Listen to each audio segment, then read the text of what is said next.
I won 2 Game of the Year awards for this software that I made. And so those were all community voted. Like, again, it was more affirmation or confirmation from people that I was having this impact on their lives. And it just, I haven't had a drink since. I started writing a memoir in January of 2024.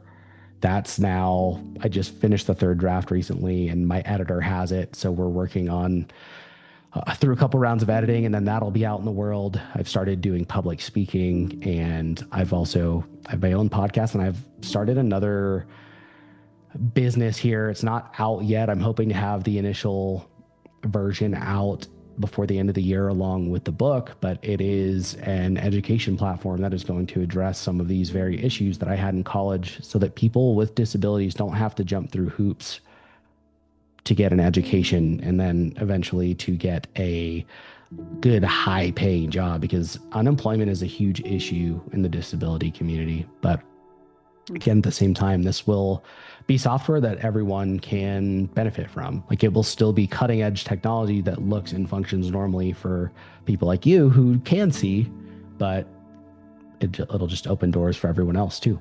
I'm diagnosed with 4 different types of diagnosis of mental health. Even though I can physically see, it feels like I'm blind. I have struggled and jumped through hoops. I continue to. So I appreciate you advocating from getting jobs and staying in jobs, and businesses at times, companies too. They reject anybody or most people with any types of disability. And they do it nicely and silently, and we kind of roll with it. And not all of us are standing up to say, that's wrong. You are doing that, and I'm doing that. I know many other people that are doing that. Yeah, and it's tough because if you get denied because of, I'm sure you've seen this, disability makes people uncomfortable. Typically, it's a lot of it is, I think, specifically when people haven't spent much time around people with disabilities. I'm very fortunate. I have 2 younger sisters. One of them has Down syndrome. So I grew up around disabilities my entire life. So it's never